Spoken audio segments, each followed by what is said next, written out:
အားလုံးပဲမင်္ဂလာပါဒီဗီဒီယိုမှာ YSpace software တောင်းနေနဲ့ YSpace အကောင့်ဘယ်လိုဖွဲ့ရမလဲဆိုတာကျွန်တော်အလွယ်ကူဆုံးပြမှာဖြစ်တယ်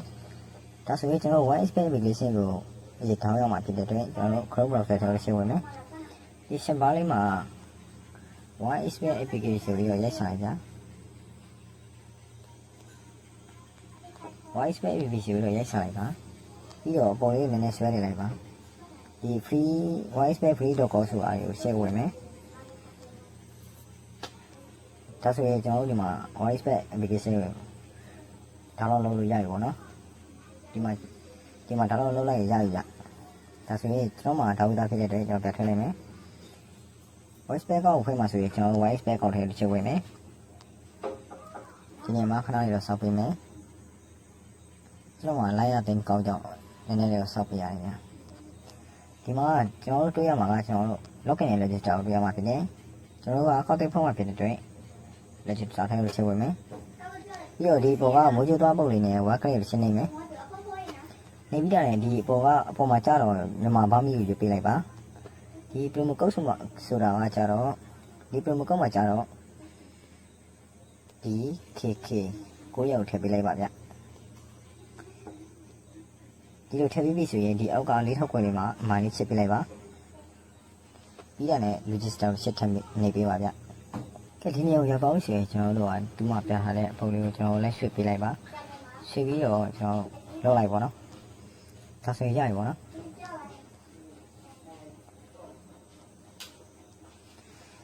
ကဲဒါဆိုရင်ကျွန်တော် WhatsApp account ကိုရသွားပြီပေါ့နော်ဒီ username နဲ့ password ကိုဘာသာတော့ကဒီချာလေးမှတ်ပေးထားရမှာဖြစ်တယ်ကျွန်တော်ကတော့စက်ဝဲရိုက်ထားလိုက်မယ်ပြီးရင်ဒီအောက်က next လာကိုရှင်းသွားမယ်ဆက်သွားလိုက်ပါနော်ဒါဆိုရင်ကျွန်တော်ဒီမှာ WhatsApp အကောင့်တစ်ခုကအောင်မြင်တော့ဖလှည့်လိုက်ဖြစ်တယ်ဒီမဲ့ဒီကောက်ကဆော့လို့တော့ရတယ်ဗျာဆော့လို့ရတယ်ဒီမဲ့ရုပ်ကြီးခိုင်မာတဲ့အကောင့်တစ်ခုတော့မဟုတ်သေးဘူးပေါ့နော်ဒီလိုကရုပ်ကြီးခိုင်မာတဲ့အကောင့်တစ်ခုဆိုတာအတိအမှန်မပြုတ်သေးဘူးပေါ့နော်အဲ့ဒါကြောင့်မလို့ကျွန်တော်တို့က iPhone လေးကိုဖြည့်ဆွဲထားဖို့လိုမယ်ဗျာအဲ့ဒါကြောင့်မဒီမှာ menu ဆိုတာရှိတယ် menu ဆိုတဲ့ကောင်လေးတစ်ချက်တွားပေးလိုက်မယ်တွားပြီးဆိုရင်ဒီပေါ်မှာ ID ဆိုတာ profile on my profile ဆိုတဲ့ ID ပုံလေးနဲ့တည်တာဒီကောင်လေးချက်နှိပ်ပေးလိုက်မယ်နေပါဆိုရင်ဒီမှာအတားအတဲဆိုတာရှိတယ်ဗျာဒီမှာခဲတဲ့ပုံလေးနဲ့ဒီကောင်လေးကျွန်တော်ချက်နှိပ်ပေးလိုက်မယ်နေပါဆိုရင်နာမည်ရယ်မိတ်ဆွေရယ်မွေးတက်ကရယ်မိတ်ဆွေရယ်နေထိုင်ရာမြို့တွေရယ်တိုက်ဒေသကြီးရယ်ဘာညာမတ်ပုတ်တွေရယ်ထည့်ပြရမှာပေါ့နော်အသေးစိတ်ကိုဆက်ပြောက်ပေးတော့မှာပဲဖြစ်တယ်ဗျကျွန်တော်ကဒီမှာစာလေးဆိုတာကြတော့ပါလဲဆိုတော့ညီကိုရဲ့နာမည်ကကိုအောင်ဆိုရင်ဘယ်လိုလဲဆိုတော့ဒီကိုရဲ့နာမည်ကိုအောင်ဆိုရင်ဒီမှာအစမှာကိုအောင်ကိုလို့မထည့်ပဲနဲ့ဒီမှာပေါ့နော်ဒီမှာညီကိုလို့ထည့်မယ်ဆိုရင်ဒီလိုထည့်မှာပေါ့နော်ဒီမှာကိုအောင်ဆိုရင်အဲ့လိုထည့်မှာပေါ့ဒီမှာဆိုကိုအောင်ဒီမှာကိုအောင်အစမှာလည်းကိုအနောက်မှာလည်းအောင်ကိုအောင်ပေါ့နော်အဲ့လိုမထည့်ဘူးဗျအဲ့လိုထည့်မယ်ဆိုရင်နာမည်ကဒီအကောင့်ထဲရောက်သွားပြီပြောင်းပြန်ဖြစ်သွားမှာပေါ့နော်အောင်ကိုဆိုပြီးတော့ဖြစ်သွားမှာပေါ့နော်အဲ့ဒီမှာကိုအောင်ထည့်ချင်တယ်ဆိုရင်ဒီအစိနာမည်ကိုကြတော့ဒီမှာထည့်ပေါ့နော်ကိုထည့်ပြီးတော့အနောက်နာမည်အောင်ကကြတော့ဒီအစိမှာထည့်ပေါ့နော်နောက်နာမည်အောင်ကြတော့ဒီမှာအင်ဂျီဒီမှာကိုအောင်ဒီမှာအောက်ကိုဆိုပြီးတော့ထည့်ပြီးပေါ့နော်ကိုအောင်ဆိုရင်အောက်ကိုလို့ထည့်ပြီးကိုပိုင်ဆိုရင်ဒီမှာကိုပိုင်ဆိုရင်ပိုက်ကိုလို့ထည့်ပြီးပါပေါ့နော်ထည့်ပြီးပါဆိုရင်ဒီမှာကြတော့မိတ်ဆွေနာမည်3လုံးပေါ့နော်3လုံးဆိုရင်ဒီမှာ3လုံးဆိုရင်2ယောက်ထက်နှလုံးပဲဆိုရင်နှလုံးပဲထက်ဒီမှာ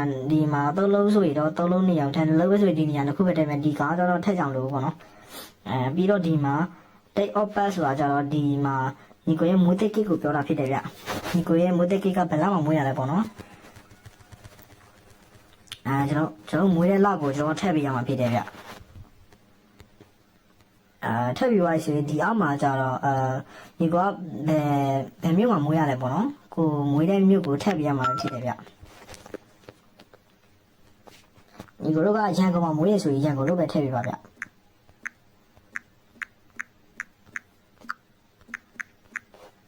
ရန်ကုန်ထည့်ပြီးပါဆိုရင်ဒီမှာ region ကျတော့လဲဒီပေါ့နော်ရန်ကုန်မှာပဲဆိုရင်ရန်ကုန်လို့ပဲထည့်ပြီးပါဗျတရားမှာပေါ့နော်ညီမရန်ကုန်ဆိုတာကျွန်တော်ချိန်ရွေးပြလိုက်မယ်ရွေးပြလိုက်ပေါ့ဒီမှာ city ဆိုတာကျတော့ဒီမြို့တော်ကိုမေးတာဖြစ်တဲ့အတွက်ကြောင့်မို့ရန်ကုန်ပဲဆိုရင်တို့ကရန်ကုန်လို့ပဲထည့်ပြီးပါဗျ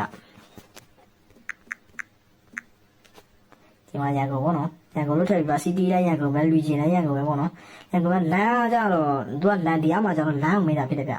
လမ်းကြတော့ဘယ်လိုလဲဆိုတော့ညီကိုတို့ကအဆင်ပြေသလိုထည့်လိုက်လို့ရတယ်ဗျာ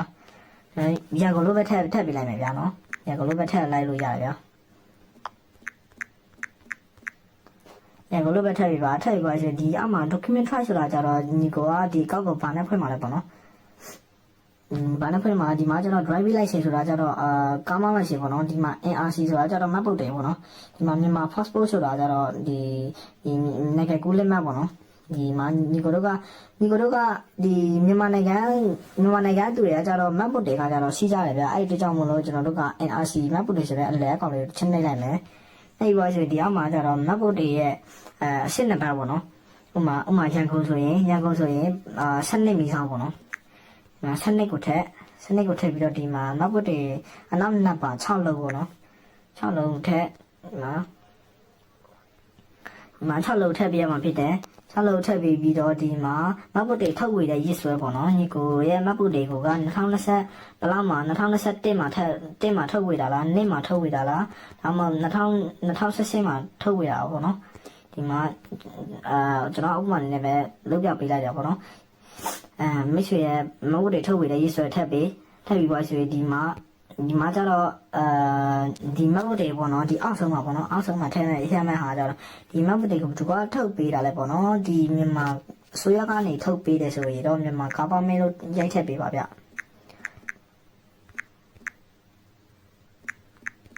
မြန်မာကဘာမလို့ရက်ချက်ပြီးပါဆိုရင်ဒီအောက်မှာ save ဆိုတယ်ဒီမှာညီကိုပြည့်စုံထားတဲ့ info လေးကိုသိချပြ save ပေါ့နော်မှန်ကန်ပြီဆိုရင်မှန်ကန်သွားပြီဆိုရင်ဒီအောက်မှာ save ဆိုတာလေးကျွန်တော်ချင်းနှိပ်ပြလိုက်ပါပေါ့နော်